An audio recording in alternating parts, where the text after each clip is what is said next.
I'm Jean James, President of the Canberra Jung Society. Let us first acknowledge the traditional custodians of this land and pay our respects to their elders, past, present, and emerging.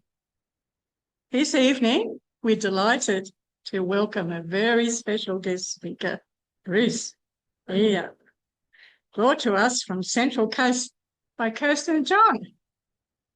Well done.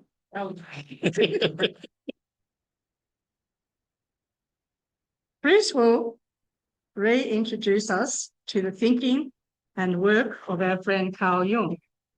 We'll explore his work on the shadow, collective unconscious, types of personality and archetypes that give a background to modern-day world issues.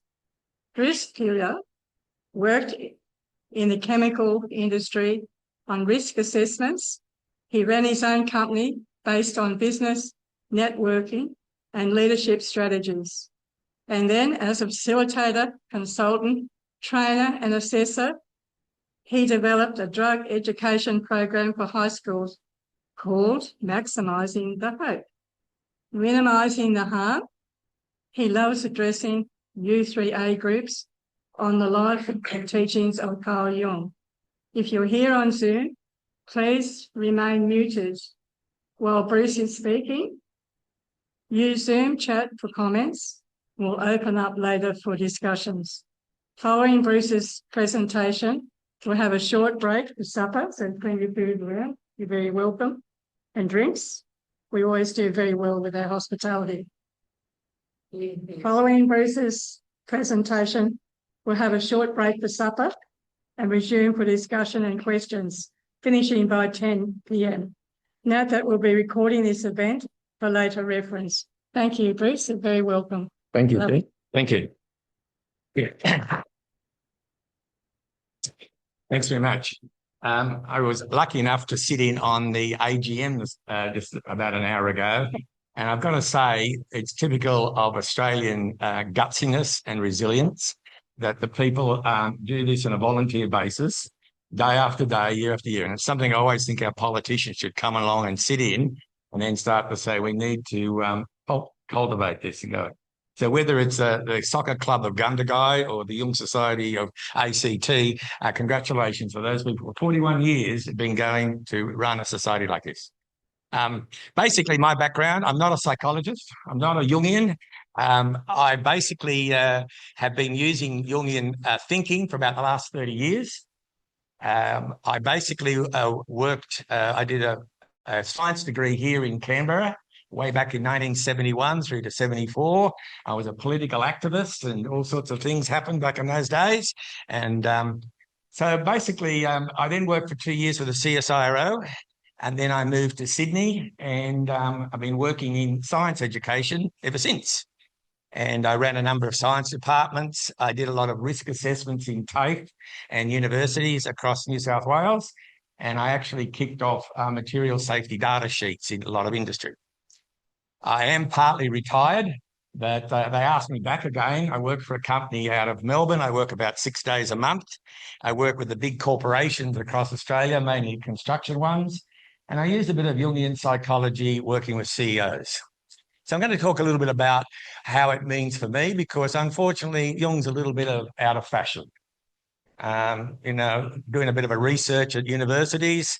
I did a psychology degree or part of psychology here at ANU, and there was a little bit of dabble into it, but it was a lot of empirical things, a lot of statistics, and neuroscience has taken over a lot of psychology.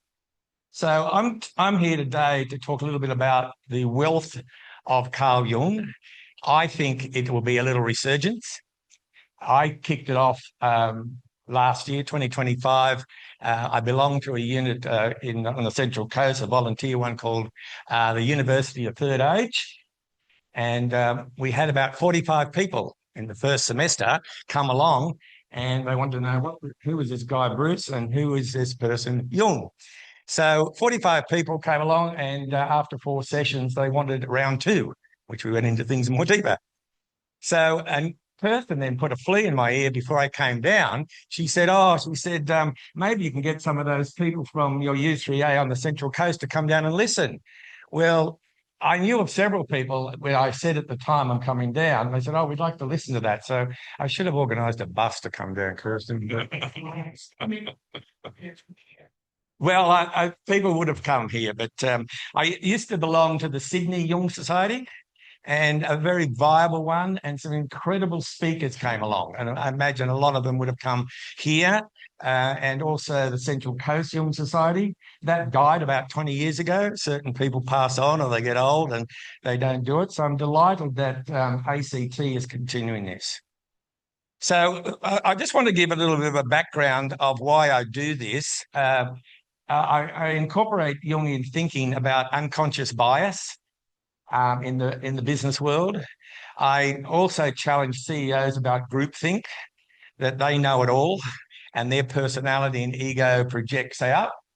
So I usually have some workshops. Initially, they sort of react to me and say, don't like what you're saying. But after a while, I gradually move them or win them over and things. So to me, Jung is a plethora and an absolute minefield of fantastic ideas. But at the moment, we are in a strange world, and there's a bit of overlooking Jung, but I can see it almost every day, Jungian philosophy at work, particularly in our political system. Sorry? Mary Jung is very alive. Great. Now, I have a little worksheet here. You don't escape here. And if you're going to come along tomorrow, you might want there's little answers here or little questions. So I'm going to pass it around. If you don't have a pen, I also have some pens. So I'll pass them around. And if you want to take one, you don't have to. And but it just might be something you might take away as just some ideas. So just basically, I'm sure people here are much more knowledgeable about it than I am. So I'm going to do a little bit of a road part. So he founded analytical psychology. He was a Swiss psychiatrist. He developed these concepts that are part of our nomenclature, part of our jargon today, words like archetype, the collective unconscious. His concept of individuation I really like, because I think a lot of people have forgotten that these days, and we're sort of very much about ideology, personality types, and several other his ideas. Yeah. So I've been to Lake Constance. I couldn't find his place. There it is.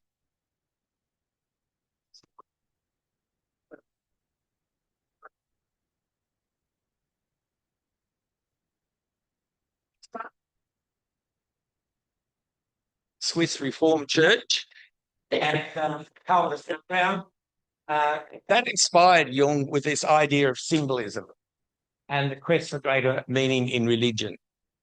Now, I'm pretty blessed to think that I'm part of Mary MacKillop's place here, because I did do a lot of work for many years in education with Josephite nuns on the Central Coast, and they're a special group of people. And I actually did the whole particular part with Mary MacKillop, and the history actually is also on the Central Coast. He had a depressive mother, which affected his childhood. Jung was a vivid dreamer from an early age, and I often think that these things would have affected people later on. He gained a medical degree and then used it to enter basic psychiatry. He married his famous partner, Emma Jung, and she worked with him as well all through his professional life. He had 5 children with her, and she also worked with Carl on a lot of his theories. Met Sigmund Freud in psychiatry, but fell out due to different beliefs and values. So Freud was very much more into sexual things, and Jung basically said, I think you're going down a different pathway there. And again, although Freud probably holds a bit more kudos in the academic world, I still think that Jung had a lot of wealth in it. Studying life with the cultures around the world, he did travel to India. He did travel to America and a couple of other places where he started to get an idea of this concept of archetypes.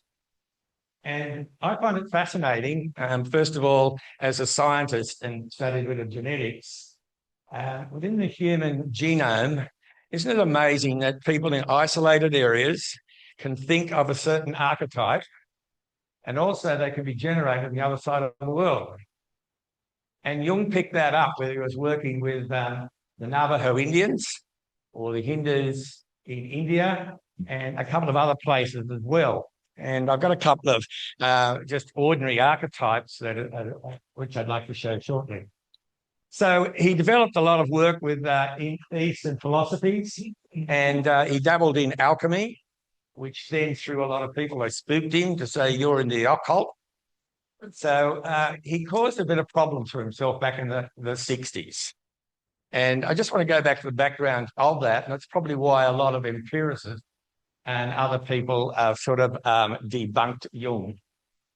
Worked with two of his closest friends, Louise von Franz and Tony Wolff. You will see some books over there that have been co-authored by them with Jung. So he worked with and understanding the anima. Believed the medieval philosophy of alchemy was a similar metaphor to the quest of transforming lead to gold. Now, from a chemist's point of view, alchemists back in the 1500s, they were sort of charlatans, and they actually said to people, I can turn anything into gold. Just watch me, just pay me some money, and I can turn basically things like lead and so forth into gold. It's only possible nowadays by nuclear transformation. But in those days, they were basically scammers, and the whole idea of alchemy, Jung has brought forward to say, well, we ourselves can transform ourselves to the richness of who we are if we just spend a bit of time in introspection. And I like this theory that we can actually find the gold within us, all of us, from our personal unconscious and things we suppress to the collective unconscious, we as Australians or Indigenous Aborigines or whatever. But his idea was that alchemy, well, we can transform ourselves by working on ourselves and doing the hard work, which is, of course, a lot of the things that I haven't undergone the Jungian therapy. Two of my friends did in Sydney. It transformed them over a period of time. They had some big issues that they suppressed as childhood. But the way that the Jungian analysts work in Sydney through sand playing, active imagination, paintings, acting, transformed those things. We took about 2 years. And I think that's part of the problem nowadays. I want to take a pill. I want to take something that can kill me in 3 or 4 days. But Jung was the one that was slow and gradual. And I have seen some miracles work with two of my close friends. Now, whether they're really two in Sydney, I don't know. But again, so the idea is that, you know, our psyche, which is a term that he used, is basically, we can nourish it. We can work on it. Or we can choose to go down the one way, be grumps, be biased, hate people, project on. So I find the richness of it. He puts a mirror up to it and say, we can work ourselves. Stop listening to the ideology through the internet. And we see things in history with our people and how they can influence people. And we can see it nowadays. And so I often think that, you know, there's a richness in it, but it's hard work. And of course, we are in a world of instant gratification, aren't we? We are in a world. So he experienced an early separation from his mum. He had positive and negative feelings about his mother. I'm not going into that. Some people would at PhD. He became very interested in dreams. He experienced seances as a child. That got him into trouble. In the occult world. And so once again, you know, this is about people who have convictions. They have ideas, but of course, and many people were switched off by him. He identified separate personalities with regards to that, and that's become part of everyday life nowadays with either career counselling or employment or whatever. And he was also an archaeologist. So one of what I often think is holding back, you know, really bright people coming into our existence. we're privileged enough to understand kind of what they understood us. So he talked about the collective unconscious, and he believes that for the last sort of 5,000 years of human growth, through our myths, through our fairy tales, through our culture, we all have a unconscious part, and he called it a collective unconscious of human beings. Now, one of the things I like out of his work, and the particular people by one of his followers, Robert Johnson. Robert Johnson came to Australia several times, and whether he came to Canberra, I'm not sure, but he worked out of San Diego, and he spent 6 months a year living in India, in Mumbai, and 6 months of the year living in Las Vegas, in San Diego. But he talked a little bit about the collective unconscious. What is that that's in our genetics? That is deep down, and he believed that it was somewhere in our genetics. Now, for any of you who follow any science lately, there is science of your epigenetics, which is basically your environment is influencing our genes. Now, probably when you went to school, you had either Darwin saying that nature and things can change your genes, or you had Lamarck talking about the environment. And after a long period of time, Lamarck was debunked. But in the last 10 years, there is a science called epigenetics, which is basically about your environment can change your genetics. And there's been some very good longitudinal studies of people that have suffered. Those that suffered from the Holocaust, and a whole lot of studies of those. People who suffered in Amsterdam during the siege during the Second World War, and their effects, because they were almost starved to death, how it changed their genetics in their offspring, and a whole lot of particular disturbances they had with their diet and their well-being. So I'm going to say at the moment that being a scientist, I still like to get a little bit of science and then say, God damn it, Carl Jung, there's something about what you say. And so in this particular case here, he came up with the archetypes. And of course, we use them in our normal language nowadays, the hero, the shadow, the persona. His idea of the individuation is work on yourself. Work on yourself. Start to say, you know, if I've got a shadow side of me or something I don't like, and I project onto other people, what is it about that other person that's a reflection of me? Now, that would be the idea of individuation. In other words, hold a mirror up to yourself. And I think I often see people today, hold a mirror up to yourself. Why are you projecting out? But his concept of individuation was, if you hate someone or you don't like something, work out why. What's going on? And so I like his philosophy there with regard. And then, of course, the psychological types. He introduced the words introverted and extroverted. There's two words that have been bastardized by the English language. But basically what it meant was, if I was an introvert, Jung basically said, I get my energy from within myself. I'll generate it on my own. And I'll give it out to you when I choose to. So if you put an introvert in a room, they love it. Oh, this is great. I can catch up with all my emails, get all my phone, no one's interrupting me. This is great. 3 hours later, they come out and go, beauty, done it all. Put an extrovert in the room, and after 10 minutes, I go, this is boring. Who's joining me? And so the concept was, where does your energy come from? An introvert, you generate energy within yourself and you give it out when you choose to. Or an extrovert, you need people around. You get energy from other people. Anyone ever been to Venice Beach, California, Los Angeles? Boy, are they extroverts. You see how gorgeous I am? Look at this beautiful body I am. I'm a unicycle. I can juggle chainsaws. Look at this. And look how tan I am. And then listen to my Aussie accent. Hugh Jackman is my brother. They show us. Would they perform if no one was around? And so where does energy come from? And again, a lot of people have misunderstood those things. But all of those things are part of Carl Jung's legacy to us. And I like this one, and it's part of what I'm trying to do here about, well, what do you do? I'm 74 years old. I still believe I can learn things. I'm doing U3A courses. I'm working about 4 or 5 days a month, working with big companies across Australia, working with some incredibly good CEOs and some pretty arrogant. I love each other. So he said this, one evening an old Cherokee chief told his grandson about a battle that goes on inside people. My son, he said, the battle is between 2 wolves inside all of us.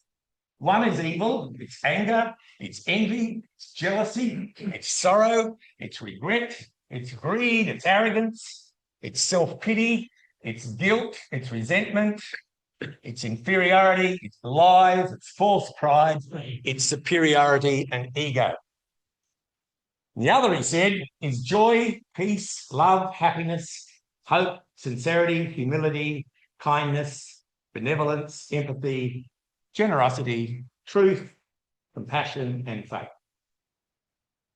I love these Indian myths and so forth, no matter what culture, if it's the Australian Indigenous people or the Maoris or whatever.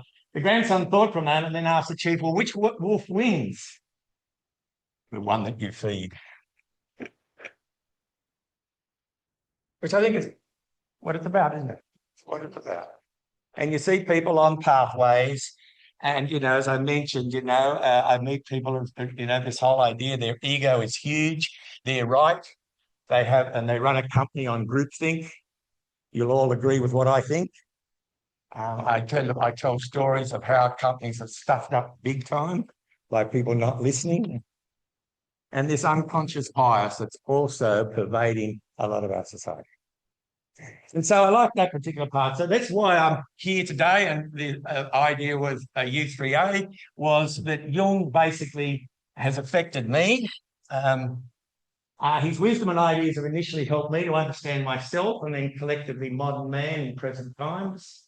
Jung's ideas have guided me to act individually and my attempt to live in small and better ways. Jung's concepts alert me to what can drive me unconsciously and how it can manifest in my daily interactions. So that's my reason for being here and how I believe that Jung, the richness of what he's got, we can take on board individually and collectively and work in a better way. So, I like Einstein's comment.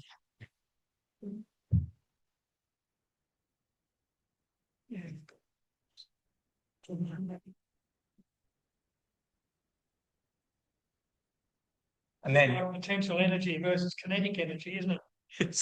Yes. And I like Picasso's one, the meaning of life is to find your gift, the purpose in life is to give it away. I like going back to the philosophers. And I can remember my father before the internet and things, he knew Shakespeare. He could quote slabs of Shakespeare. He knew John Bunyan's Pilgrim's Progress word for word. I guess there was a lot of richness that people had in our grandparents' time. We had a lot more time on their hands. And the philosophy of all those, you know, I'm just going back to reading, particular ones of Shakespeare and Charles Dickens. I find Charles Dickens amazing. But when I was 16, I went, what the hell is that about? And sometimes the beauty of English literature and American literature can also enrich us. And I know some people do university degrees in their 60s and 70s in literature. Real beauty. I want to talk about this part here. You probably are aware of it. I use it quite a lot. The reticular activating system is part of your brain that's sort of connecting your conscious with your unconscious. As you can see there, it's probably around here. It's at the base of your brain and the top of your spinal cord. It's some nervous tissue that's about the length of this pen and about that wide. And it's doing selecting right now. It's estimated by neuroscientists that you right now on Friday night at about 8:30, you're probably taking in about 2 million bits of information every second. You take it in through your eyes, through your ears, through your nose, you've had tasting some food, you're sitting on a seat, your skin is an amazing receptor, sending all the information to your brain. And your brain, due to natural selection, has basically said, well, you know, yeah, I know you're sitting in a chair here, and I know you've got a watch on, I know you've got shoes and socks on, but that's not really important to you. So basically, your reticular activating system at any one time narrows down to about 7 bits of information every second. So what's going to be important to you, you think, by 10 o'clock, person? There's nobody like people not wearing socks. Yeah, that's irrelevant. See? But if you had your socks had a thorn in them, It would be. that would your reticular activating system would say, that's important to me. Got to get rid of that thought. I'm going to get rid of that thorn. Yes. Right? And a lot of the information at the moment, it's basically branching over. And so I use this a lot in the world of safety. I often say, when you go onto a site, what's important to you? What's of interest to you? What gets your attention? And so your reticular activating system, you can choose, you can program it. So you can program your reticular activating system. And I use this a lot with particular people. And, you know, so the idea is that what's of interest to you right now? Well, if you heard a scream outside, or someone just said, I understand that in Lynham there's been a tiger on the loose, that'll get your attention, wouldn't it, John? And you're now looking at your phone, would that be right? You're not listening to me. Your reticular activating system is saying there's something out there that's dangerous. So someone said on the news, a circus has been travelling through town, and up in the roundabout here, the van overturned and 2 lions were on the loose in Lynham. And then you hear a roar and some screams. What are you going to do? Run for safety. Shut the door. Shut the door. You'll be right. In travel up 6 We're here.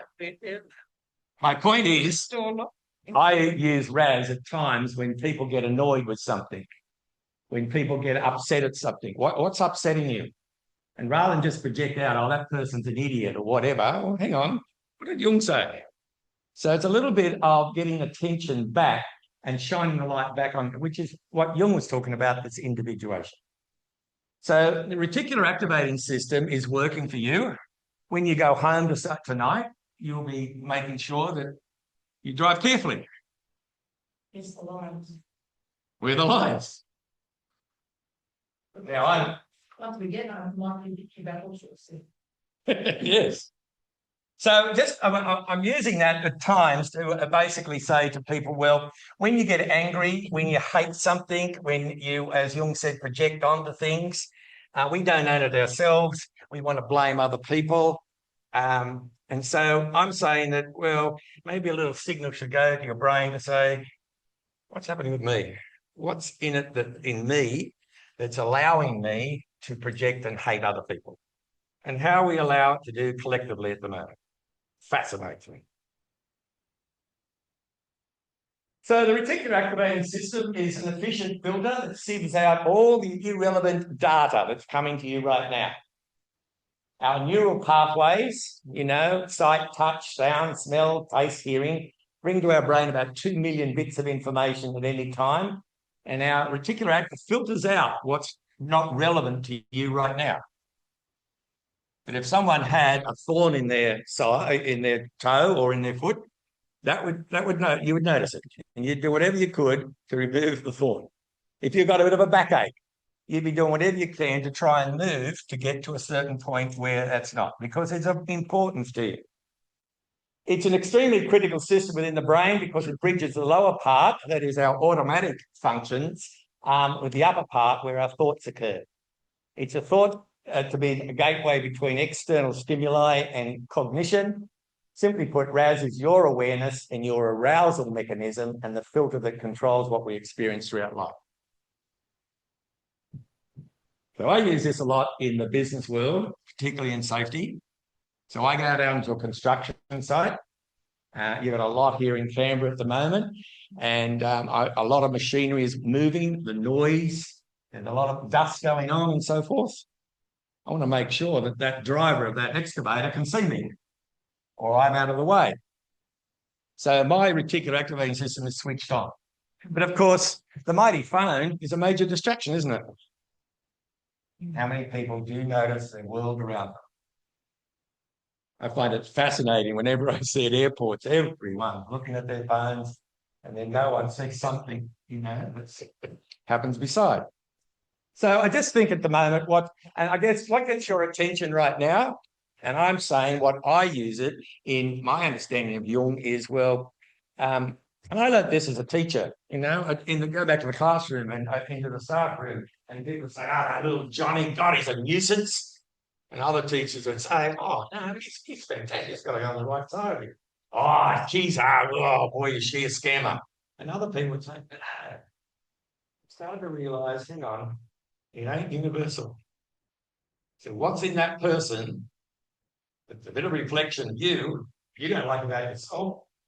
And as Jung said, you're not human enough to sort of look inwardly. You love project out. And that's one of the strengths, I think, of Jung with his idea of individuation. So who annoys you? Why does that person annoy you and not your friend? What strikes a chord with you? Are you experiencing gratitude at certain times in life? I met, about 10 years ago, people who were bird watchers. And I've got to say that up till 10 years ago, I would sort of, oh, yeah, that's a nice bird. But when you meet people who go for a walk and they see these birds and they know which ones have come in from China or Siberia and they can point them out to you, I start to find the beauty in nature. And there's those famous experiments where, a concert pianist will be playing in hobo clothes in the New York subway and people just walk past them. Oh, he's a hobo. Yet that night they'll pay $500 to see him perform because he's unique. It's interesting, isn't it? What beauty do we see everyday life is what I'm talking about as well.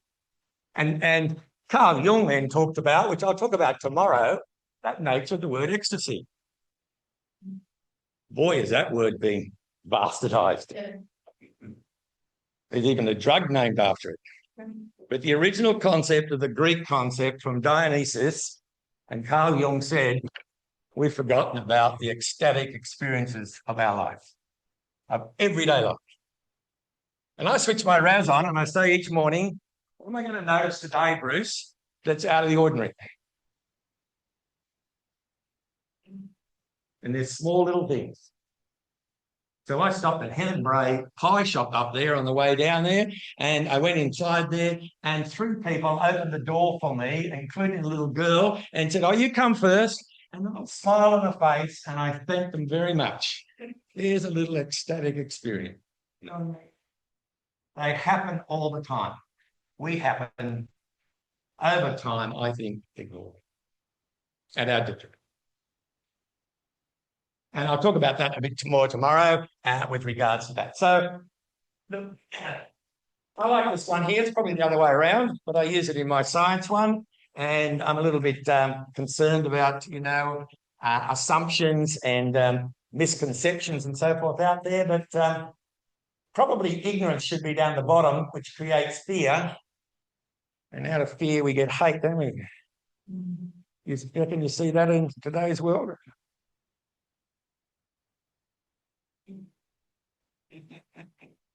In the Middle East, in Trump. There's a lot around. There's so much anger around. But my point is, in many cases, people are ignorant of things they don't know. They don't want to find out. But other people feed in ideas and project and so forth. We've got that fear. Out of fear comes hope. I think we've seen that in wars and history, haven't we? And I think it also doesn't generate awareness. Like if she locked in. Bits are locked in. Because you're thinking the way I think, and that's a collective unconscious. Rather than thinking individually, I'm going to step aside. And, you know, as criticism of Jung was that, you know, originally he did admire what was happening in social Germany. And then he started to say, what the hell's happening here? What the hell is happening? And he got targeted. But he was then talking about the collective unconscious of the projection onto the Jewish people that then legitimated all sorts of things.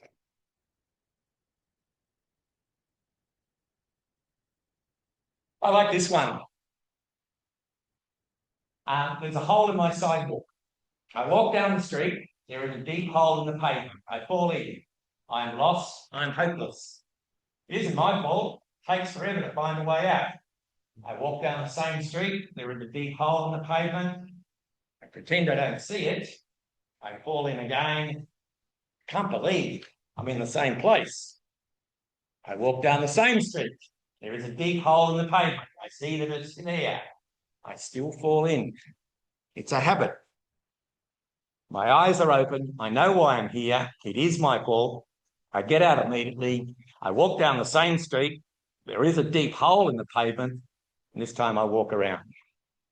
But a lot of people do repeat things, do they not? They're on a pathway and they're being fed, you know, and we can see that politically.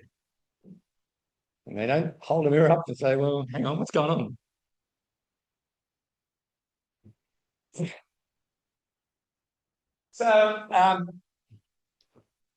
this was introduced to me by a person who did belong to the Central Coast Jung Society. He was a Catholic priest. And he made the comment that whenever he makes the sign of the cross, he would make that very even. And I used to say, why do you do that? And he said to me, oh, well, there's two parts to you, Bruce. There's the being part and the doing part. And what do you mean?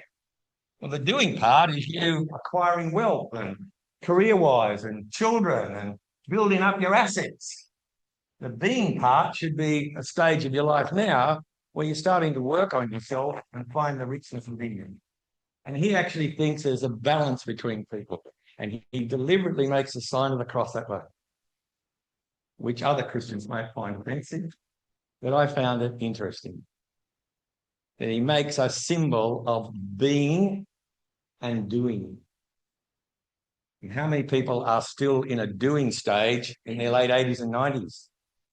Accruing wealth, greed, more assets, rather than working on themselves about who am I really as a human being? What drives me? What's my background? How can I then enrich myself? These are the 4 stages of Jung, and there's a question there in the thing that you might want to, again, that this is only Jung's concept, and I don't take too much about it, but he sort of said the first stage we go through, he called it the athletic stage, and basically a period of mimicry where we follow our parents and our teachers and so forth. And then I like the next one, the stage of warrior. We go out and do battle. And Jung used to call that red knighting. Go out and do battle and fight all sorts of things. And then the stage of declaration, an age of commitment, where your knowledge and so forth has been sort of aggregated and you start to know what drives you. And then, of course, he said the last one is the stage of spirit. That was Jung's 4 stages. And I guess that was one of his models that he worked upon with his ideas of individuation and, again, his spirituality. Yeah. The other concept here is from our Buddhist friends. They have a philosophy called Kaizen. And basically, you know, if you have any Buddhist, I have a Buddhist friend, he's 89. If he walked in here now, you'd think he's about 59. He does meditations every day. He does stretches. He does deep breathing. He watches his diet very carefully. He is meticulous in what he puts into his mouth and his thinking. He's a Buddhist. He was in the corporate world. He actually kicked off the Royal Commission into banks. and he got persecuted. So he hid for 10 years in the Tasmanian wilderness. And I kept friends with him. But basically, as a true Buddhist, he really was out to what can I do to improve myself each day? And here he is at 89, doing amazing things. The Toyota Motor Company embraced that. Back in the 70s, they embraced the concept of Kaizen. What can we do better in our car assemblies? And they became the biggest motor company in the world through that concept of what can we do a little bit better. It's at 1% better. And of course, we don't call it Kaizen in Australia, but we are required by law at times in the business world to demonstrate continuous improvement. So I work with companies, and if they have a major incident, they've got to show over the next 3 months to the authorities that they've improved their processes or their way of doing things so that the incident will not occur again. And they get watched very carefully. So we don't call it Kaizen in Australia, but we do are required. And I use that along with Raz to work on myself. What can I do a little bit better each day? Weaknesses of Jung. His method was not systematic. He gives too much emphasis on the occult, spiritualism, mysticism, and religion. Jung's theory has been attacked for being unscientific, incomprehensible, unclear, inconsistent, and contradictory. There are his criticisms, probably from the 1960s onwards. His concept of self-realization was labelled as elitist. It's an interesting concept, possibly for only the highly intelligent, well-educated people with plenty of leisure time to reach a degree of individualism necessary for self-actualization. That's a pretty good criticism, yeah. His strengths. His theory was the first to discover the process of self-actualization, working on yourself, working along with Maslow's hierarchy of needs, that you can work up that ladder of who you are and how you can improve. First, to emphasise the importance of the future in determining human behaviour. He stressed the importance of purpose and meaning of life. And he stressed the attainment of selfhood as a master motive in human behaviour. So he's quite controversial, and he's fallen out a bit out of vogue, but I'm glad the United States really interested. That's good. So his ideas were, well, we'll go through some of these parts. So his main idea was that between the individual, your experiences in life, and he sort of then equated that with if you start to work out who you are, your flaws, and how you can overcome those. He talked about individuation, or that's your spiritual growth. And of course, a lot of religions and so forth have adopted that with regards to then people following Jesus or Muhammad or Buddha and so forth. So he said, actually, it's unfortunate, only too clear that if the individual is not truly regenerated in spirit, society can't be either. So there's probably a little bit of spiritual wasteland out there. And the society is the sum total of individuals in need of redemption. So he said that way back in about, I think, 1950. And of course, again, some people listen to it, other people neglect it. Jung's claim that we in the Western world have lost or forgotten the spiritual side of self. I'm sorry?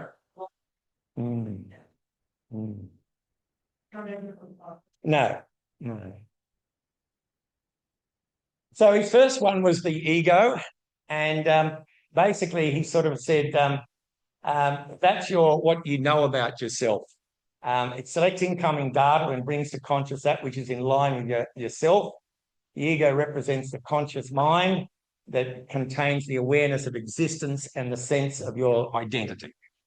So your ego would be, someone might say, well, I'm a geologist, or I'm such and such. They make a statement. So they know who they are at certain levels. It's where your personality exists and where your thoughts, intuitions, feelings, and associations are organised. It's the door between your inner and outer worlds of the psyche. So Jung phrased that word, the psyche, which basically means that it's both your conscious, unconscious, yourself, and your ego all together. And then he tried to define it down a little bit more to your ego.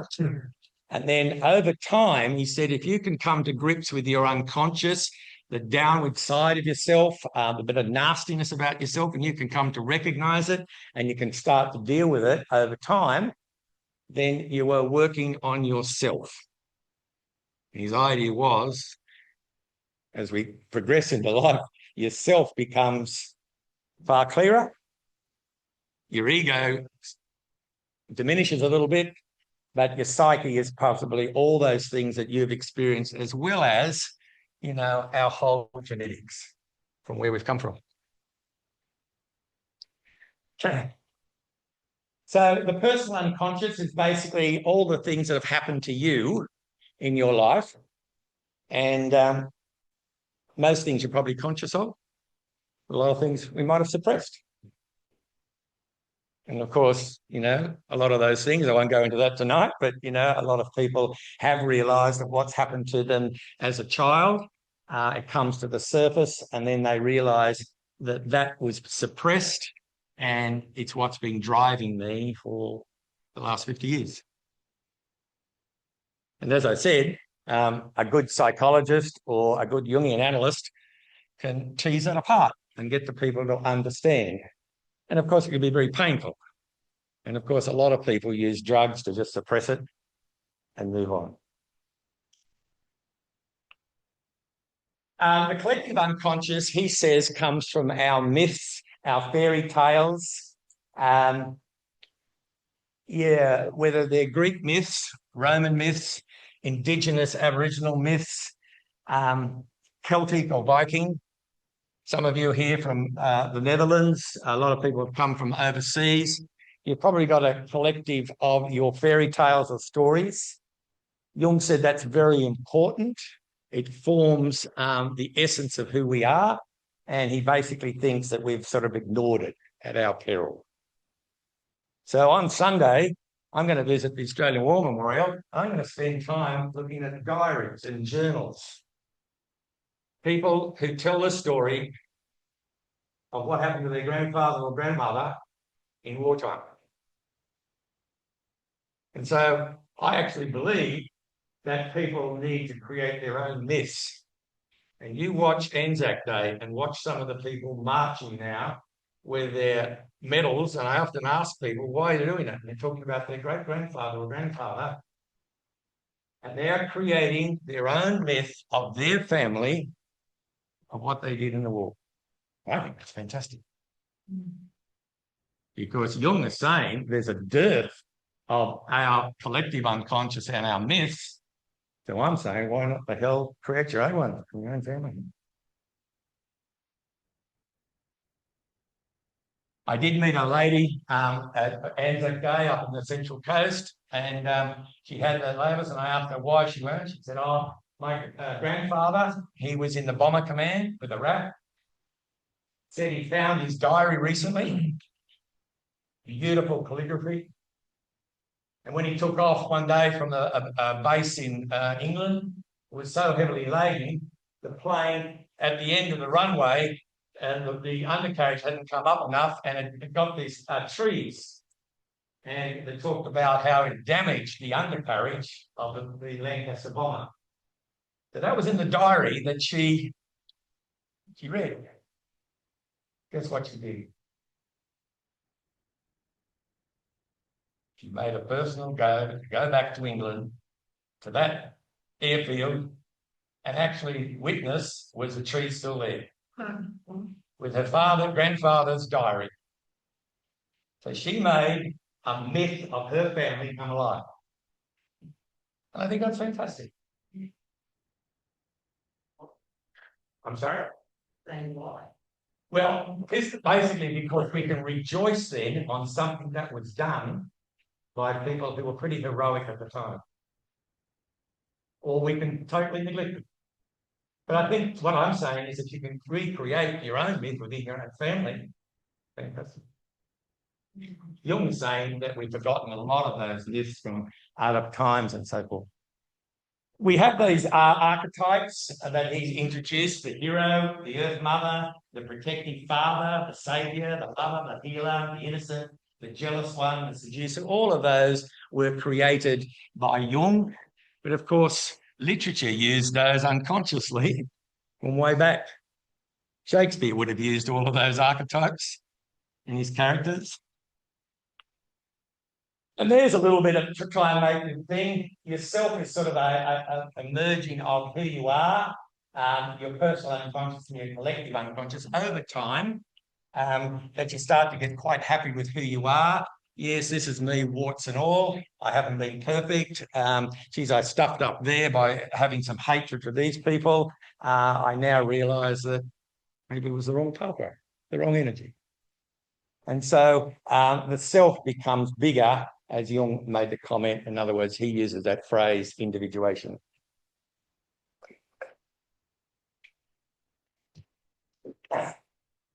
So your personal unconscious embraces all your repressed, all the forgotten things, or subliminally conceived experiences. Can be infantile memories that you might have, or impulses, forgotten events, experiences originally perceived below the threshold. And sometimes they can develop into complexes, sometimes not. But usually we attach some kind of emotion to them and we don't quite know why or where they've come from. And your personal unconscious consists of memories of what you can remember and then certain things you can't. Specifically, those memories are either easily brought to mind or they're suppressed and they're beyond usual reach. The collective unconscious is what we have as human beings sharing a common genome, and it's a reservoir of experiences that we have as a species, male and female, and a lot of it's embedded basically in our genetics. And so you have a look at, the idea of instinct in animals, which is basically, in their genes.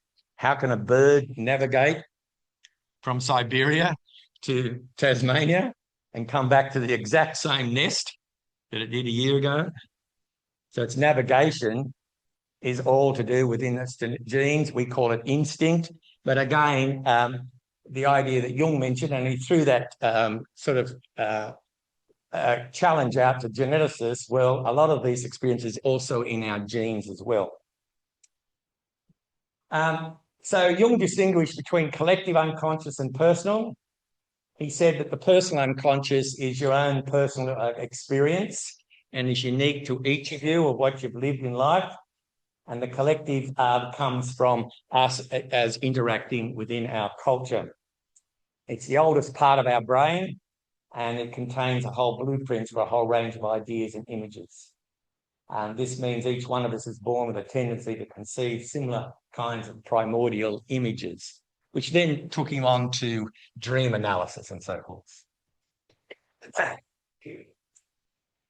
So in this case here, he talked a little bit about the collective unconscious. He then introduced that word archetype, and I think he brought that in about the 1940s. And he actually came up with 12 kinds of archetypes, which has become now part of our language. And he says we get those archetypes from fairy tales that we've heard, the language we use, the rituals that we carry out, whether they're religious rituals or something that's rooted in your culture or your family, art. I always get emotional when I go to an art gallery, and what hit you is collective of these artists, and they paint paintings that really strike a chord with me. So there I am in the Museum of Modern Art in New York, and I'm crying my eyes out. And what the hell's happening? So these artists are able to capture a collective unconscious of something much deeper, and that's what I love about art. What does it mean to you? What is the artist trying to say? And humour, and a whole lot of archetypes about humour, isn't it? You've got the Irish jokes and the Scotsmen and the Australians, and all those sort of archetypes of jokes as well. So he talked about collective unconscious. He says it's a collection of our dreams, our myths that we might have heard, the fairy tales that we would have grown up with, our emotions, our myths and legends, and of course our religions. Just that whole concept in many of the religions of redemption, creation, reconciliation, purgatory, paradise. I find that fascinating. And different religions formed 5,000 years ago individually will have very common themes.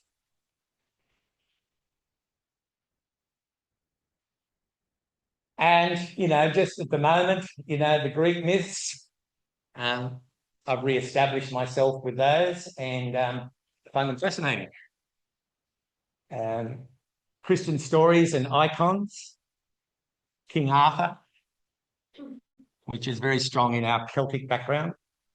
The Red Knight, George and the Dragon, Aboriginal Dreamtime, the Rainbow Serpent, the Celtic and Viking myths, Egyptian myths, and Indian Navajo stories. So a lot of those have their own ones, but he said there's a commonality in a lot of those particular ones. And he came up, there are 12 sort of archetypes. No matter what culture you study, they independently come to this very similar archetypes.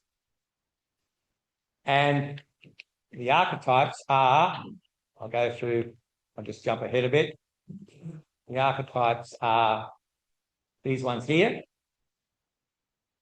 So the innocent, the sage, the explorer, the outlaw, the magician, the hero, the lover, the jester, everyman, caregiver, the ruler, and artist.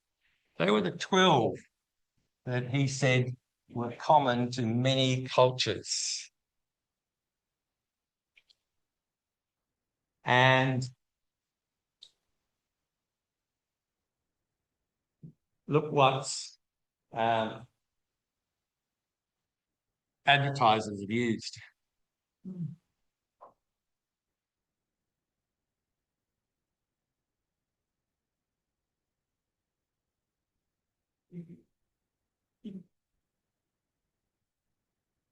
So advertising is very clever. They will use archetypes, and a company will have a motto or have a symbol that we can identify with.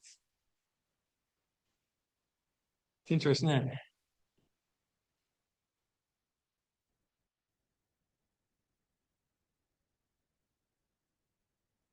And there's some more ones.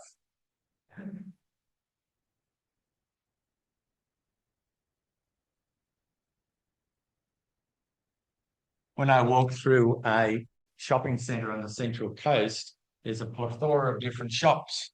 And the one that sticks in my throat, and I want to do something, but I haven't as yet, I go past this shop and it's full of candy and chocolates and all sorts of things. And the name of the shop is called Dr. Candy.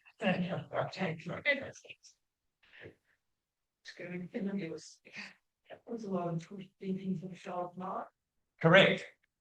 And I'm thinking, how clever in a way, but you can see the pressure on mum.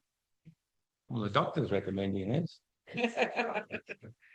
But there's a name of a shop called Dr. Candy, which gets up my nose. So, which ones of those sort of you identify with?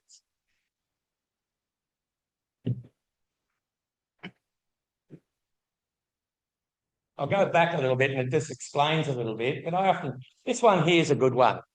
And literature has used this for the last 2,000 years. And the hero archetype, basically there's a story to the hero, whether it's in Greek ones, whether it's Odysseus, whether it's Darth Vader and Star Trek, or whether it's, Indiana Jones. He's the hero, or she's a hero. But basically, they get called to an adventure. They get some supernatural aid. They cross some threshold and they start to transform, and they get helpers and mentors, and they get challenged and they get tempted, and they go down into rebirth, or they get some revelation of who they really are. They get transformed, they get atonement, they get a gift from God, and off they go. And when I looked at that, That's a format, isn't it, of every hero in every story in the last 3,000 years? I remember Lord of the Rings and Gandalf the Grey. You know, he had to do with the devil and he had to fight under the underground and then a fall and he disappeared and he had to go through all of those things. And of course, he appeared later on as Gandalf the White. In other words, he'd been transformed. But every hero, I find that an amazing kind of archetype. When you think of any hero that you like, and I'm saying there's probably a hero in each of you. All you have to do is find out, if not you, maybe your family. An interesting hero is probably Helyard the Claw. Yes. It's very interesting. Yes. I like that one there, the warrior one. You see that everywhere, don't you? The other part was Jung was saying, then he introduced the idea of the shadow. He said, well, they're the heroes, but there's a downside to them. So we could have the king, but he could also be a tyrant and a weakling. Which is interesting, isn't it? The warrior could be a sadist or a masochist. The magician could be a manipulator or the innocent one, or the lover could be addicted or impotent. So again, Jung was throwing these ideas out that although we've got this hero, don't be surprised there's a downside to them. And if we can recognize a little bit of that rather than just concentrate on the positive, he said that's part of this individuation. So let's go back. There's some modern day examples. These are ones that I've made up. You know, the innocent would be Alice in Wonderland or Forrest Gump. Forrest Gump was a successful movie, wasn't it? Pushing the archetype of the innocent. Very successful movie. The hero, Harry Potter, Lord of the Rings. The explorer, Columbus. The lover, Romeo and Juliet, Eros and Psyche. The jester, Monty Python, Charlie Chaplin. The magician, Merlin, Hermes. The everyman, Bilbo Baggins of Lord of the Rings or Castaway.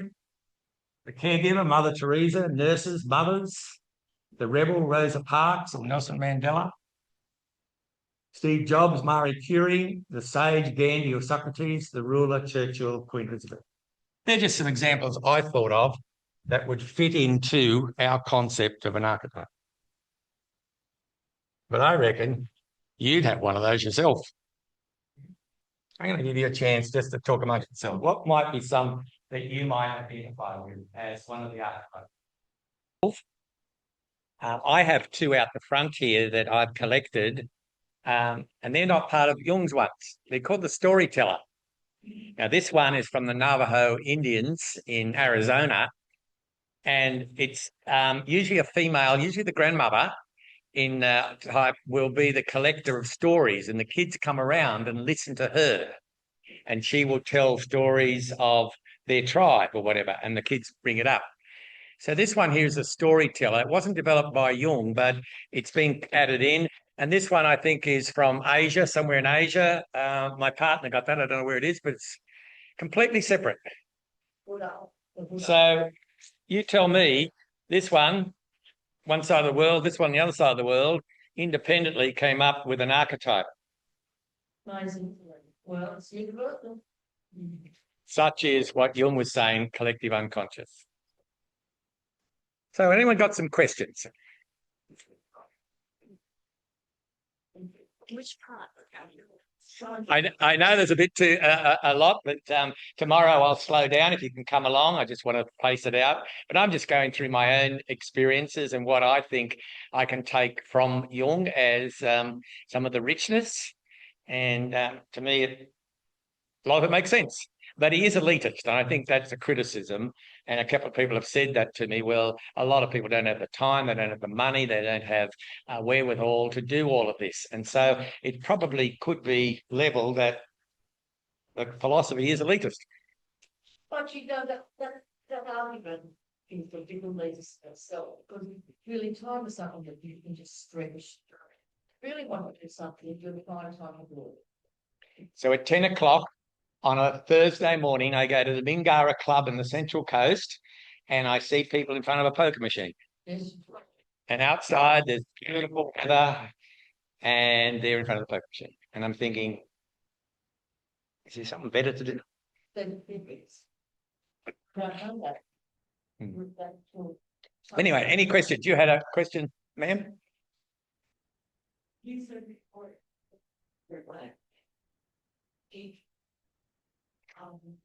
Do you just one? No, you can have several of them. You can have several of them. And Jung believed that we sort of identify with at least 5 or 6 of those. And I think there's a hero in many of us. I could go now to the emergency ward of Canberra Hospital and see heroic things going on between a mother and a child, or people doing battle with some cancer. I can see heroism going on between doctors and things that are fighting for people. And these are written every day. So I think there's a hero in a lot of people. I think there's heroes in this room who are doing voluntarism for the Jung Society. And I was witness to that. No, I'm serious. Because I sat in here and I heard what they did, and then people said, oh, I don't want to volunteer, and typical Aussies look down, I'm not going to put my hand up, and people inherit then to be the president again and again. But to me, that's hero, because you have a drive that you believe that, because voluntarism is dying in this country, unfortunately. I can see that in the Central Coast. Very few people now do life-saving. And, you know, we've got a lot more drownings on the Central Coast. So I do applaud people who are volunteers. I mean, Australia has done that well, but I understand why. We're an aging population and we just don't have the time. But there's heroes in all of us. We don't have to look outwardly and emulate. Do you understand what I mean? Jung says it's within us. So who would like to be, you know, identify with Sir? Well, one of the things that comes up from that problem of the failure of volunteering, particularly in Australia, the other side of food, is a collapse of traditions of spiritual identity and belonging and trust. And like these ideas from Jung are a little bit, I suppose, abstract. And I was chatting with a friend over supper and commenting that both Jung and Freud are rather on the counter as far as clinical psychology is concerned. And, you know, this sort of categorization of the archetypes is something that just seems quite obscure. And yes, each of these archetypes have a sort of leadership function. And so, like, even if it's just a small group who are able to engage with these sorts of ideas, what they learn can have a spillover to broader society. A question about this. Tonight talked about a few things, but we didn't get much time to talk about the shadow. We're going to do that tomorrow. No. Oh. I didn't know it's on. Oh. And I guess my thought is that the archetypes is something that don't understand that. Thank you. In conscious, because you can aware of the archetypes, I mean, it's something obviously in the conscious. So to talk about the biases that from the studios and the projection. And obviously those things are even subconscious because they themselves aren't aware of it. So, you know, what was Jung's, I guess, thought about bringing the subconscious into the conscious so that we can actually work on those issues? Well, that's what his whole philosophy followed. And he was the one that actually came up with dream analysis. He was the one that did active imagination and sand play that a lot of Jungian people, Jungian practitioners do it. I haven't experienced it, but as I said, 2 people that I know experienced that in Sydney, and it was transformative for them, but it was in slow little steps. But I think in many cases nowadays we'll take a drug I want instant gratification. I want you to solve it, but we will suppress some of those big issues. I find it fascinating, all of this. And, what do we do with our political parties? Well, I go and attend different political parties. I just sow seeds, I don't expect to make big changes, but all I want to do is just sow seeds to stop that wave of what happened in Hitler's Germany. I'll show you a picture in a moment. It's a powerful icon that the propaganda's used, and the language of the fatherland. And we can hear things at the moment, make America great again. And sometimes I see politicians in front of 50 flags. It's all subtle. And I went to Nuremberg and saw when they had the Nuremberg rallies and saw the original part. It was clever of Albert Speer to create in the German people that this is the new Messiah. Unbelievable. And yet we're seeing it again. I can identify immediately with the caregiver, which is humanity. Yes. And teaching the master. As a child, I already started to take blame for others because I couldn't bear other things, the children suffering. Yes. It's terrible. And I identify with rebel. Because I often throw a spanner into works. You keep that failure of nature all your life. It's a problem for research. Yes. But I do love the rebel, and yet we often want to castigate. Yeah, we create guess but yes, through the training, bearing in mind that I'm new. Well, I'm nearly 85 and I do forget things, so I can't remember the screen. But you had something up there about fear. About fear. And it's creating behaviors in your own this, that, and the other. Well, I only confronted my fears last year. Some fears that I had been a group of people for 60 years. And when the fear went up and confronted them, and they didn't kill me, I was still alive and breathing. And then afterwards I realized worst things that had hurt me for 60 years, which caused me to fear this group of people. We're no longer the hopes and values for me. But being born in wartime, I've had fears all my childhood, all my life, so they had nothing to do with the group of people that I feared.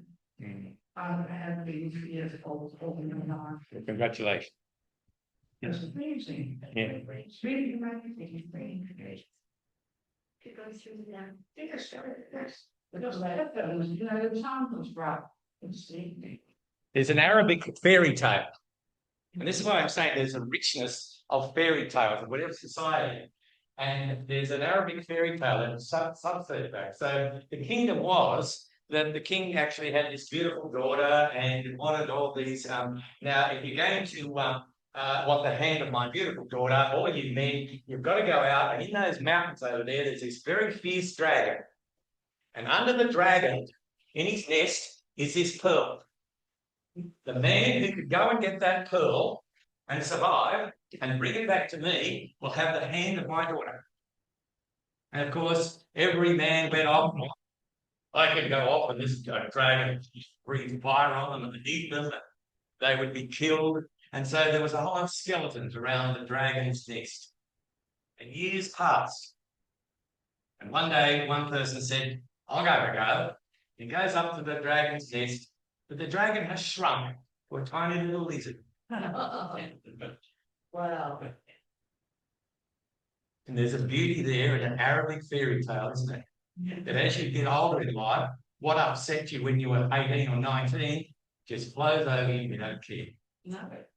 And he calls that red knighting. He often says that we as young people, we red knight and go out there and we fight these causes. Just give it a bit of time. Time does heal things. But that Arabic fairy tale strikes a chord with me. So for you, there's a beauty and a serenity in your stage of your life, isn't it? Yeah, well, it was a lot of peace in my life. I'm very peaceful. Congratulations. Any other questions? I can't help thinking of Winston Churchill, who said allegedly that the hardest three things of life are to climb over a fence that's leaning towards you, to kiss a woman who's leaning away from you, or to give an after-dinner speech. And those of us who might have an introvert personality and find public speaking very difficult, you know, you go and confront the dragon and have a few goes at it. You join Toastmasters or something, and it becomes an embarrassment that you've always got one to give an after-dinner speech, even if no one wants to hear it, you know. So,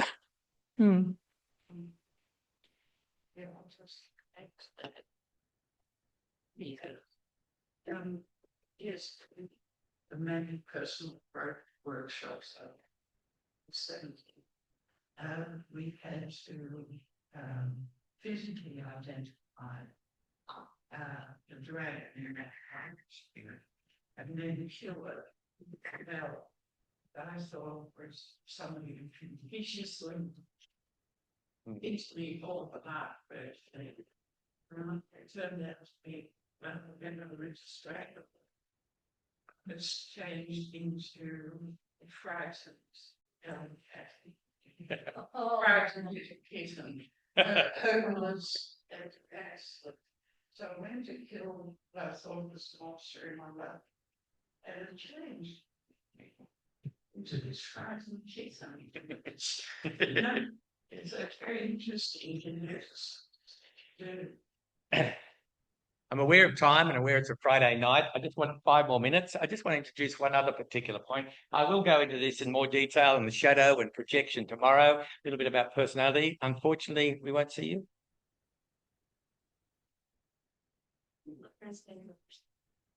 I'm sorry? Okay. Yeah, so a lot of you would be, the carer, the rebel, the caregiver. I think a lot of us are the hero, but we just don't recognise it. You know, Australians don't promote yourself, you're up yourself. You know, you hear people say that. Well, I reckon there's a lot of heroes. If I go and I love talking to people, you know, what's your background? One guy I'm working with at the moment, he's a hero. He's really a tough foreman in a construction industry. And when he tells people, you better wear your helmet, and he doesn't, and he says, if you don't wear your helmet, the next time I come around, I'm going to blank, nail the blank thing to your head. So he's pretty tough. But underneath, he's a real marshmallow. His partner is a drug addict in Melbourne. And he can't find her on the streets of Melbourne. And he's raising his 2 daughters. They're in year 10 and year 12. And each weekend they go out onto the streets of Melbourne to try and find her. Now, he's a hero. No one will hear about it, no politician. You understand what I mean? He's a hero. But boy, is he good at the workplace, because people are, nonsense. But on the weekend, him and his daughters, they said, well, they're the mother, we're going to try and find her and we're going to rehabilitate her. I believe she's alive. And he works with the Sallys and other people. And so my hope and prayer is that I'll meet him again and say, I did find her. But there's heroic things going on every day, is there not, folks? So we don't have to externalise it. We don't have to look out there and those particular parts. A couple of my friends are jesters. Oh, God, they can tell stories. And they can tell jokes. And they tell it beautifully. They're a natural jester, would you agree? And of course, there's other people that, would anyone else like to make the comment there? The innocent, the magician, the ruler, the sage. A lot of grandmothers are sage, aren't they? Come on, those of you are grandmas.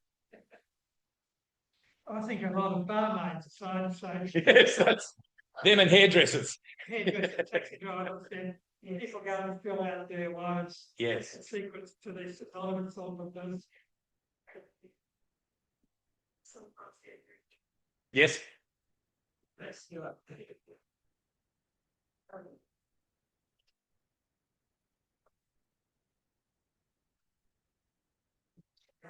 Yes.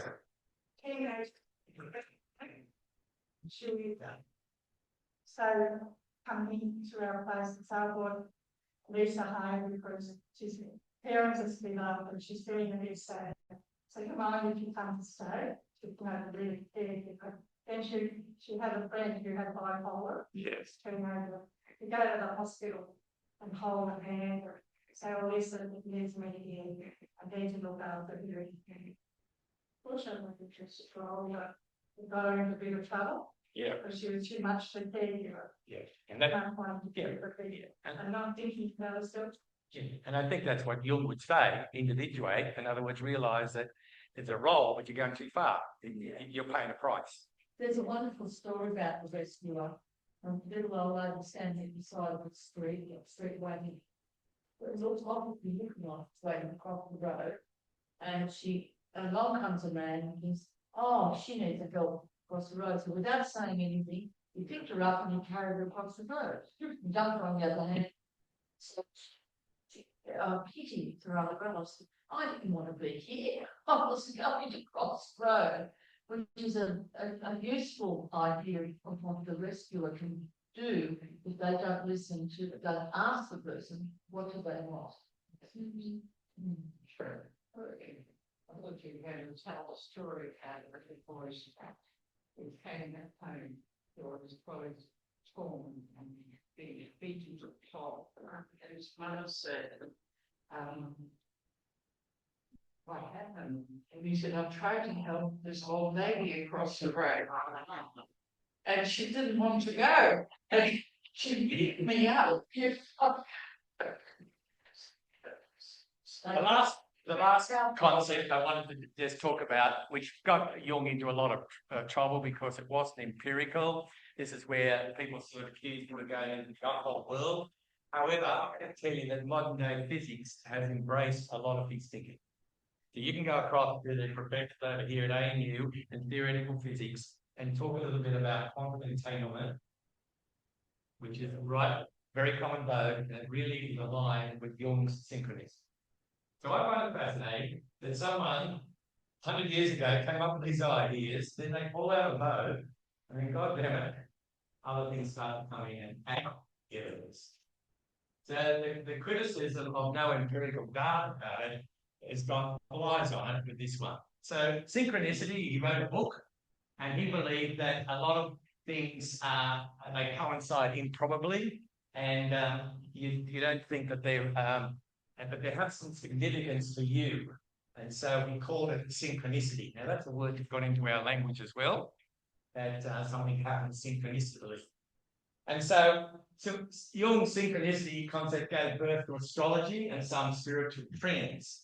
Didn't help that he took part in seances. So again, he lost credibility. It also has a connection with modern day quantum physics and recent discoveries of quantum entanglement. I won't go into the details at the moment, but there's a lot of stuff going on at the moment with quantum mechanics and quantum physics that is adding to the quantum entanglement, which is about synchronicity. So you might have things that happen to you that you just come up and you think, oh, that's a coincidence. So he defined it in 1951 as an acausal principle and can be defined by the meaningful coincidence which appears between a mental state and an event that's occurring in our physical world. So you might see repeating numbers. You might think about something before it happens in real life. You might hear a song that's relevant to what you're thinking at the time. You might dream about something specific that you then see repeated in your waking life. So his idea of synchronicity, a lot of people then say, oh, that happened to me.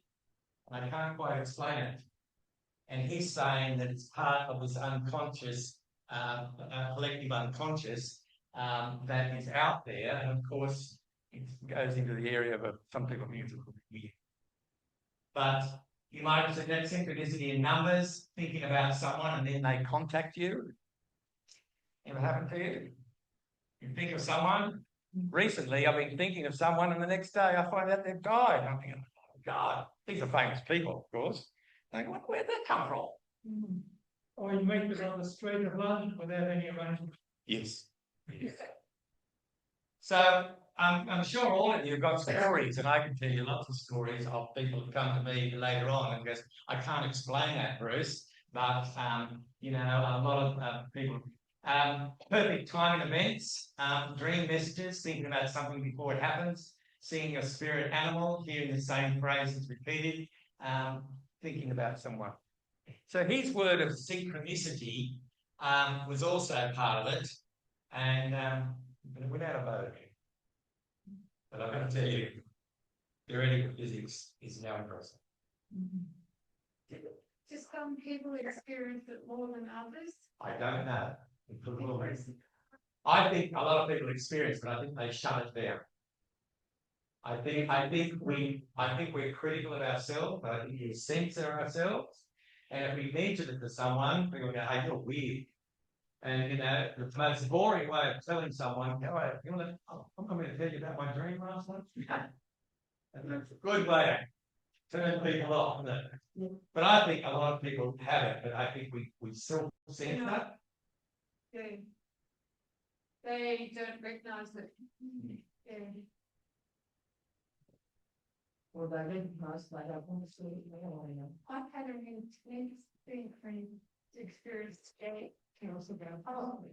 Today I went to the Geoscience Australia. I haven't been there for 10 years. I was standing in the doorway with the person I was with saying, "Have you heard from Dawn and Colin?" And I turned around, they were behind me. After how long? 10 years, did you say? I know I hadn't been to that place All right. for 10 years, but I couldn't see behind me. And I turned around, I thought that is the strangest experience to have, that you're actually talking to someone really that way, and then people, I didn't get over it for the whole day. Any other questions? Because it's close to 5 to 10 and we've got to go home. And so I hope to see you tomorrow. We're at a different venue. I just talk about the shadow and projection, and we'll do a little part about our personalities and just a little bit more. So I hope that you've absorbed something tonight. Thank you very much. Any questions? Please stay around and I'm more than happy. If you want to go home, please drive carefully. Switch your reticular activating system on.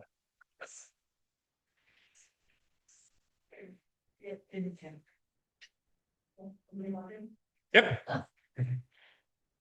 So great to be here, Bruce, and you've led us on an amazing journey.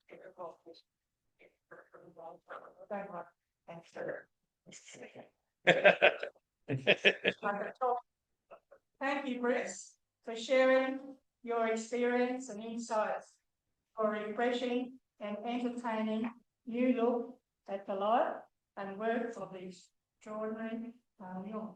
And Jung's come into my life because I've studied art therapy for many years, and it's very much. And in America, I've been doing a course in America. Have you? For like it's a world conference, America. And very interesting. What's come up with Colin. They're actually really into it in Washington. Well, that's good. I'm pleased to hear that. Yeah, they're really into in Washington Jung Society. They're very interested in that lot of courses. So yeah, if you're interested in that, you can download and do a lot of courses through them. They're really very active. Now tomorrow, Saturday, we have a special treat. Bruce back again, facilitating at the experiential workshop, exploring the ideas of Jung, including introducing the life and times of Jung and his clash with Sigmund Freud, exploring Jung's concepts of archetypes, then lunch is included. We have a lovely lunch, all class. Identifying and exploring your personality type according to Jung. Then looking at your shadow self and how we can develop insights about ourselves. Note that the workshop will not be here at the pillar, but that Wesley and I will be saying something that's why it's there. 22, National Circus Forest, where we had the Christmas party and Dorothy is wearing drinkies. Going there. It will not be accessible online. Time is 10 to 3 p.m. with a break for lunch. A yummy lunch we have organised, so don't worry. You don't have to go down to the shops. Okay, you're very good. Okay. Let me know tonight, please, for catering purposes. So if you're coming along, you can pay the 40 or whatever dollars is on the brochure if you're interested in coming along. So the next month, on the 10th of April, we have back here at Gillip House, our friend Dr. Theodore Lolly, talking with us about drawing parallels to empower analytical psychology and physical psychology. Psychology.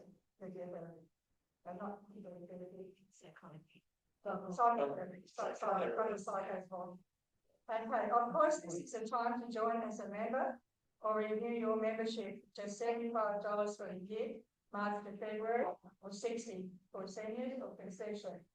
That gives you free entry to the Friday meetings, and also you can buy as many books as you want, as long as you bring them back.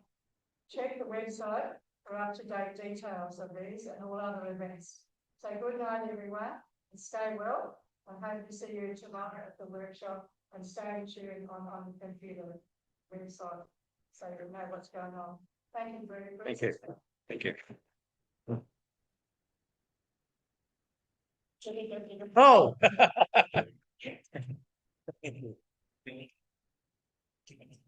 This is a hero. Yeah. Thank you.